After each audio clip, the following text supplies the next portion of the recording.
Hello and welcome to Political Thinking, a conversation with, rather than an interrogation of someone who shapes our political thinking, about what has shaped theirs. What comes into your mind if you hear the words supporter of Reform UK? It's probably not.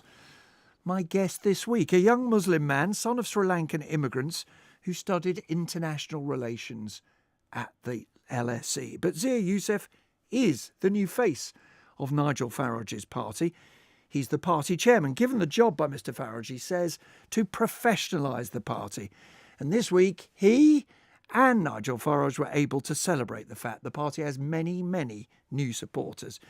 Indeed, this week, Reform UK went ahead of both Labour and the Tories in one opinion poll. Zia Yusuf, welcome to Political Thinking. Thank you for having me. It's a pleasure to be here. What was that moment like? Reform HQ, the news comes through, you've got an office next to Nigel Farage's there, you're ahead in the polls. It's quite a moment. It was a lovely moment, and it's incredibly important, as I said to the team, to enjoy the milestones, on what is going to be a long and no doubt sometimes very challenging journey. And we'll have downs, we'll have ups, some days will be better than others. But I think the words enthusiastic, the words electric, would be the words I'd use to describe the atmosphere in HQ, but that's exactly how you would describe and characterise the atmosphere at our conferences, all of the events we do, however big or small, and these days they're obviously getting bigger and bigger. So there's a real sense of enthusiasm and optimism. But your first words sounded to me like you were just being a little cautious, saying to people who work for Reform, who support it, look, there'll be bad days as well as good. Yeah. And yet this week, you said Reform UK is not just the next party of government, the next one, not one maybe in the future. You said the new natural party of government. That is quite a big claim for a party that doesn't even run a council, let alone a devolved administration, let alone the UK government. Well, first of all, let's be clear about what I said, which was that is our goal. That is what we're working towards. Clearly today we have 5 incredible members of parliament. We are on a journey. And by the way, one thing I learned in business as someone who was a tech entrepreneur, but it's true actually in most aspects of life, that momentum and trajectory are much, much more important than absolute position. If there was to be in a general election tomorrow, Reform would win somewhere between 140 to 200 seats, depending on the pollster. By the time we get to the next general election, we will win between 350 to 400 members of parliament. And if we will. You just said the words "we will." Yeah, but I mean, look, you've not the faintest clue how many seats you'll win at the next election. You don't even know whether you'd win that many if it were tomorrow, because it isn't tomorrow. It's not happening. Polls are not a predictor; they are just a kind of finger in the wind of how I'm feeling today. And no one is clearer-eyed about the scale of the challenge at hand than me. It's what I wake up in the morning thinking about. I speak to Nigel incredibly early in the morning, almost every single day, and very late in the evening about these same points. And how do we build infrastructure? How do we build a party? And going back to your actual question, which was, and again, I think it's really important that people understand this about the Reform movement. So much of what we do, maybe even the majority of what we do and have been doing over the last 7 months, is about laying the foundations for something that will endure for generations to come. I've not been particularly politically active in my adult life. I graduated from the London School of Economics. I did a BSc in International Relations. I started my career working in the city for a couple of American investment banks. Did that for about 5 years, then left that to go and start my own technology company, which I absolutely loved doing. Thankfully, it was quite successful, and I sold that company to a big American bank in 2023. And quite successful. You sold a company called Velocity Black for £300 million. Well, look, when you go on an entrepreneurial journey, you want to do everything you can to make it successful. But I do really firmly believe this. Look, I've worked very hard. That you got the £300 million, or did you have to share? No. We had shareholders. Who were incredibly supportive. But you got tens of millions. The point being is that I will tell you this. I'm thankfully in a position where I no longer need to work for money. Okay, that's the first point to make. I've long had the view. I've loved reading history. I love this country. I think social mobility, Nick, is incredibly important. Any student of history will tell you a society that doesn't have social mobility is a short-lived society. And that's the direction we are headed in. So I think I'm a reasonably good example of social mobility. You're in tech, you said. Your company's called Velocity Black. It has a slogan, helping high-performance people live extraordinary lives. What does that mean? All my career, I've worked incredibly long hours, right? So whether it was in the city or then obviously when anyone who's listening to this who's run their own company knows that job never ends. You're on the clock all of the time. So you have precious little time, actually, to do almost anything else.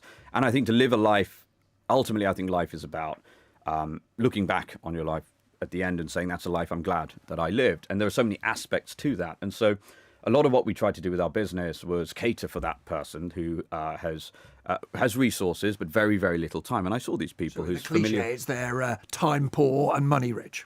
Most of the business's revenues came from actually, booking flights for people and booking hotels and things like that. But yeah, there were some very cool and quite extraordinary things that people could book through the app. Yeah. What were your favourites? Well, there was one which was one of the most interesting. So people loved wildlife experiences. So, for example, there was a trip to go gorilla trekking. Actually in the Congo with former Marines. That was a really cool experience. Swimming with orcas in Norway, I see. Yeah. There's operators that have been doing that for decades. Dinner inside one of the pyramids? Yeah, that's possible as well. So, being an entrepreneur, that's one of the reasons you were attractive, I think, to Nigel Farage. And the other is, to use a phrase that you've used to describe yourself, you describe yourself as a proud British Muslim patriot. So that brings us to your story and your parents' story, because you're a second-generation immigrant. Your parents came here from Sri Lanka in the 1980s. Why did they come here? What brought them here?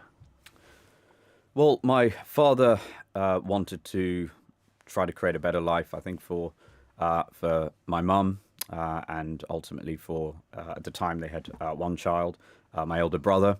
And so I think it was that very archetypal immigrant story. And, he'd qualified as a medical doctor. My parents, between them, have given half a century of service to the NHS. So the NHS is very close to my heart. So your dad a paediatrician, your mum my mum a nurse. Yeah, and she's worked in care homes. And she still practices as a nurse to this day, age 70. And you could not, I still remember talking to my mum when she would be, she was earning £21,000 a year. And I said, you should go and ask for a pay rise because you haven't had one in many years. And she'd always say, Zia, I would much rather they spent that money on more medicines or, better care for the patients. And that's the mentality, of a caregiver. And I think that is representative of our frontline NHS workers. So I know, frankly, the appalling conditions in which they've had to work. And by the way, I'd often tell my mum, well, actually, unfortunately, that money is not going to go to for more medicines or anything like that. It's going to go to more extraordinarily well-paid NHS administrators who are failing at their jobs. This is interesting. I often ask people this on political thinking.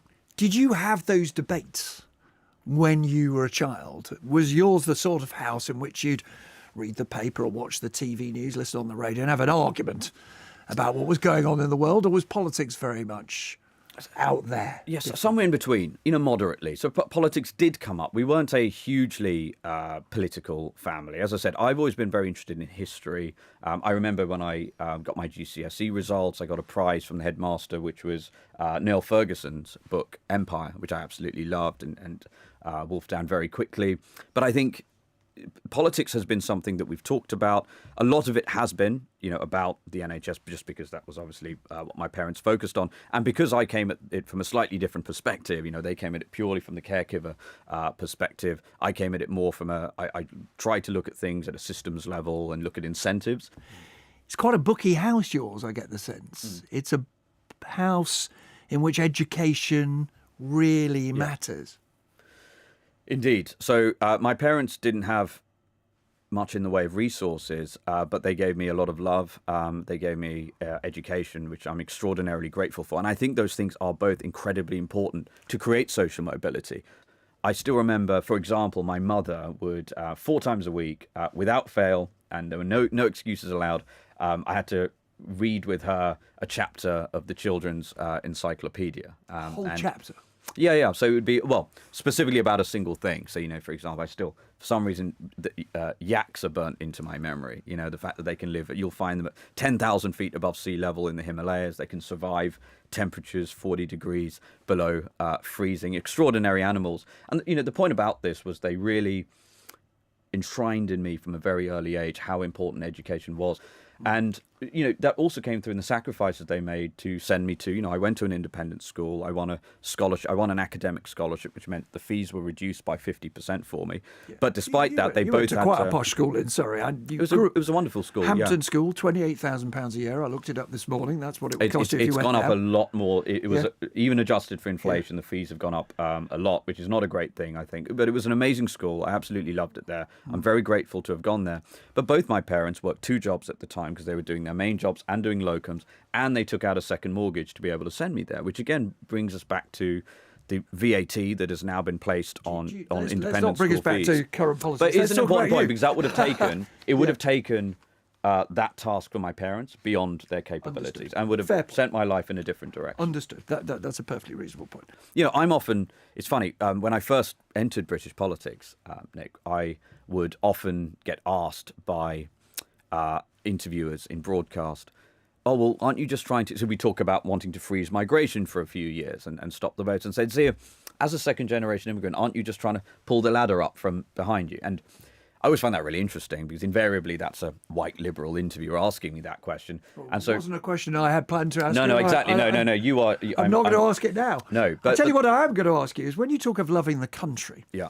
It's interesting because of that phrase I quoted that you used in the first speech that meant that many people noticed you beyond Reform UK. That phrase, proud British Muslim patriot. Yeah. You've talked about the love of your country. You've talked of your pride in the country. Are you proud of being a Muslim? Yeah, I am. Is it an important part of your upbringing? Yes, it is. I think my faith is important to me. I think, like all people of faith, we try our best, but it is totally separate to my professional life, always has been, always will be. And I think when you're formulating policy, really importantly, it should not form any part of your assessment of what the right policies are for a country, which, by the way, encompasses many faiths and obviously an incredibly large and growing number of people who would not subscribe to a faith. Are you observant, though? Do you fast during Ramadan? Yeah, I do. But again, look, I do have a very strong view about this, that, anyone who tries their best is always always has great concern that they could do more, if that makes sense, right? So I'm certainly not going to sit here and make any claims about being incredibly observant. But my faith is important to me and I try my best. I ask you this for 2 reasons. One is this programme is about the values that underpin people's lives, so it's interesting in and of itself. But it's interesting for another reason, because Nigel Farage has, in a way, suffered, rightly or wrongly, you might think, from the perception that the parties he's led, and he's led more than 2 indeed, have been anti-Muslim. When you were appointed, somebody tweeted, I voted Reform to get Britain back for the British, not for it to be led by a Muslim. I'm resigning my membership tomorrow. Did you get a lot of that? Well, when I became chairman, we had about 60,000 members. As we speak today, we've got north of probably over 195,000 members. That's happened in 7 months. So, people say all sorts of things on social media, but the overall trajectory of the party's membership has been unbelievable. I'd actually say pretty much without precedent. And in a sense, if that guy did resign, and if others did resign, is there, you probably wouldn't be as crude as this, but is there a certain bit of, well, good riddance, we've got lots of other people on board, why should we care? Off you go. The irony about people who level those things against Nigel is that nobody has done more to actually suppress and ultimately eliminate the actual far right, which does exist, but is very small in number in this country, than him. With the BNP and things like that. And he said in an interview before the election, we've got a growing number of young people in this country who do not subscribe to British values, who in fact loathe much of what we stand for. Mm-hmm. And most people thought they knew what he meant. Well, that particular conversation was about a specific study in which a cohort of young Muslim men were asked about their views, I think, on Hamas, I think was the study from Trevor Phillips, who was doing the interview, said, we're talking about Muslims here, Mr. Farage. And he said, we are. Mm-hmm. Nigel was being very precise and specific, talking about a study, which was correct. That was exactly what the study was looking at. Now, by the way, Nick, we cannot solve the problems this country faces if we're not allowed to talk about certain things. The vast majority of Muslims in this country, and I say this as a Muslim, love this country and are just going about their lives and doing important work all over the place. But is there a problem with some areas with regards to extremism? Is there a problem in some segments of that community where we're not getting the assimilation that we needed to get? Absolutely.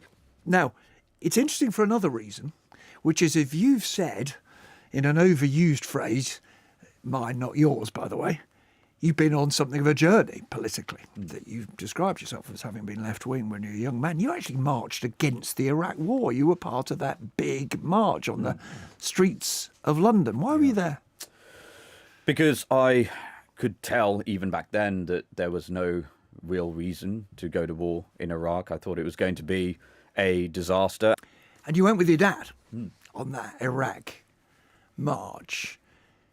Were you in lockstep politically then? Because you've said that now you don't think he did vote reform at the last election. He's not supporting your party. No, I actually don't know who. My dad's very principled. He won't tell me. There's a secret ballot. I won't tell you who I bet he'd tell you if he was supporting the party you're chairman of. I actually don't know. I don't know that he would. I mean, he's been generally quite a left-wing person over the years, and my mother's been. My mother voted reform. Tells everyone to vote for reform. Every few hours she's sending me on WhatsApp, in our family group WhatsApp chat, a YouTube video of something or the other around reform. So she's a huge fan. So the journey, because it's an interesting one, political journey. Yeah. You are now an enthusiastic cheerleader for Donald Trump. Do you think his policies and his approach, is that what we need in Britain? A dose of that? So the first thing I would say is you can admire somebody and consider somebody a friend. Not that I'm friends with President Trump, but for the purposes of this point, even somebody you're close friends with, you're not going to agree on everything. So that's the first point. Reform and Nigel are not spokespeople for the White House. But I will say this. What a thing it was to see a political leader, firstly, come back from where he came back from, with all of those indictments and all of those things. Attempts on his life, at least 2, possibly 3, one within a whisker, obviously, of ending his life, and to come back and win, number one, I mean, that is just something that is to be admired. You've had a flavour. You were at the inauguration.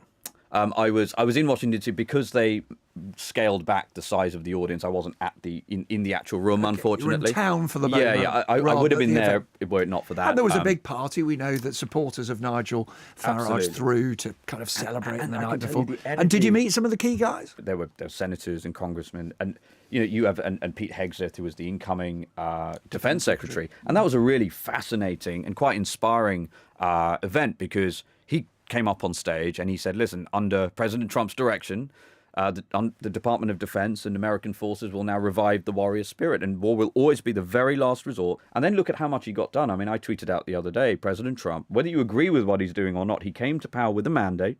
He said what he was going to do. He got more done in the first 14 days than the Tories got done in 14 years. I'm slightly surprised that you're saying, well, I like the way he does things, but not necessarily everything he does, because you tweeted as well, President Trump's victory represents the rejection of open borders, socialist economics, woke ideology, net zero fanaticism, and DEI, diversity, equality and inclusion, by right-thinking people in America. The UK is next. Yes, correct. You're not saying those sorts of things to GB News and then coming on the BBC and saying something slightly different, are you? I'm saying exactly the same thing. I think all of those things were absolutely pivotal to President Trump winning, number one. And then you will have seen that signing ceremony, he's throwing his pen into the crowd. Now, look, we don't have executive orders, but I'll tell you, we are working really hard behind the scenes to ensure that when Nigel's the Prime Minister, first of all, we need to make sure he's got a sizable majority so he can get the things done that are important, but that we can get done in the first 30 days a large part of what the country will need. And it will be absolutely those things you just mentioned. You said you met senators. You certainly saw the new or incoming defence secretary. Did you meet Elon Musk? I've never met Elon. I'm a huge admirer of his, mainly because I'm a tech entrepreneur. And if you're a tech entrepreneur, I think he is the greatest entrepreneur of all time, actually by some distance, not just because obviously he's extraordinarily wealthy, but the scale and the type of the challenges he's taken on. Now, and except it is an if, he or indeed any other very rich individual from abroad wanted to give millions of pounds to a political party in this country, would that be okay? Or do you understand how some people who would use the language you use about being a British patriot would feel a bit uncomfortable about that? Yeah, I can understand those concerns, and I would say, number one, we're going to play by the rules. You know, we at Reform, we're not a pressure group. We're here to win. We need to win. Nigel needs to be the Prime Minister. We need 350 to 400 incredible Reform MPs to transform the country. Elon Musk's money in order to make that happen. If Elon Musk, which who knows if he will or he won't, but if he was to make a donation and it was within the rules and it helped us win, then why not? Money is a big part of Reform UK, though, isn't it? You're an incredibly wealthy man. Nigel Farage is the richest or the best paid member of Parliament at the moment. He promotes the sale of gold in online advertisement. Richard Tice, who was the leader, now the deputy leader, spends his time between Skegness and Dubai. You don't live like ordinary people at all, do you? Okay, first of all, don't read everything you read in the newspapers. Richard's not splitting his time between the UK and Dubai. The reality is... He's talked on the record about the fact that he often visits Dubai where his partner is. I speak to Richard almost every single day. Richard spends the vast majority of his working day in Parliament. Here's the fundamental point, Nick. This country would be much better off if it had political leaders and members of Parliament who understood how the world works, understand how systems work, how incentives work. I'm self-made. Nigel is self-made, and so actually Nigel's an unbelievably productive member of society. Just to correct you, he's certainly by no means the wealthiest member of Parliament. Yes, fair enough. There are members of Parliament famously worth hundreds of millions of pounds and not necessarily self-made. But here's the fundamental point, Nick: being successful is a good thing.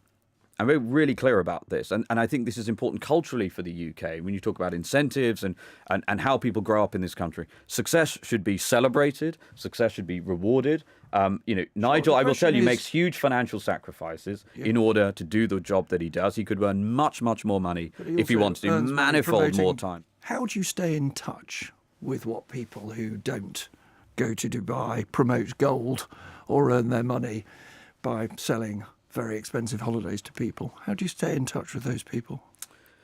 Well, first of all, your characterization of me there. I mean, look, my first job, Nick, was working at a Moss pharmacy in Hampton, and I still remember it. I earned minimum wage, which from memory was somewhere in the region of £3.15 an hour, and I worked on Saturdays. And I still remember seeing that first pay slip come through. It was hard work because it was right on it. It was in an area where you would have some very interesting people come in and try to buy pharmaceuticals over the counter, some of which you could sell them, some of which you couldn't. But I really enjoyed it. Would Suella Braverman make a good member of Reform UK? I have a huge amount of respect for Suella because she says things that she believes. She's been incredibly consistent. She hasn't flip-flopped or sailed with the wind, like, frankly, many people, prominent figures in the Conservative Party. I remember I was still... Have you spoken to her? I've bumped into Suella at various events, yeah, absolutely, and she's a lovely and charming person. So would she be a good member of Reform UK? If Suella wanted to join Reform UK, yeah, absolutely. What about Boris Johnson? I heard that he had lunch with your main fundraiser, Nick Candy, just the other day, the two of them. Would Boris Johnson be welcome in Reform UK? No. No? No. I think Boris Johnson will end up... I think history will judge Boris Johnson as one of the most damaging prime ministers in this country's history. Yeah. It's evident from things you've said in the past, you really, really politically dislike Boris Johnson. Why? I've never met Boris Johnson, so I can't comment on him personally, or anything like that. I can just... I'm a big believer you've got to judge executives on outcomes, right? And that's why... if people talk about a Tory reform merger, no, that's not uniting the right. The Tories are an extremely left-wing party if you actually look at how they governed. I think what this conversation's illustrated, and it's been fascinating, you like to win. You like to fight hard. Now, when you relax, cricket's your game, isn't it? Yeah, I love cricket. When Keir Starmer was on this podcast, he talked about how much he liked to win. And indeed, the leader of the Scottish Labour Party said they even nobbled the ref in order to get more time, in order to make sure that his team got the chance to score extra goals. What sort of cricketer are you? So I bowl leg spin, and I bat sort of middle order. I'm not that great, but I love it, and it allows me to decompress a little bit, because when you're facing a bowler with that hard ball, and anyone who plays cricket knows what that's like, particularly against a fast bowler, you're in that moment, and there's so much tradition and history, obviously, around cricket, which I absolutely love. Do you go when Sri Lanka tour? Yeah, well, I go to quite a lot of England games, but when Sri Lanka come here, I go. That's the thing. So I support England in terms of the Tebet Test. I support England. My father supports Sri Lanka. Yeah. And nothing wrong with that. I don't think there's anything wrong with that at all, no. And maybe that is, in a way, a symbol of what you want Britain to be like. Perhaps. Zia Yusuf, Chairman of Reform UK, thank you very much indeed for joining me on Political Thinking. Thanks. The Daily Telegraph a few weeks back wrote an article about Mr. Yusuf. They said he was a living counter to the view that Reform's membership tends to be middle-aged white men who look like they've just left the pub, possibly not of their own volition. He could be very useful to Nigel Farage, and I suspect you'll be seeing and hearing a whole lot more from him. Thanks for watching.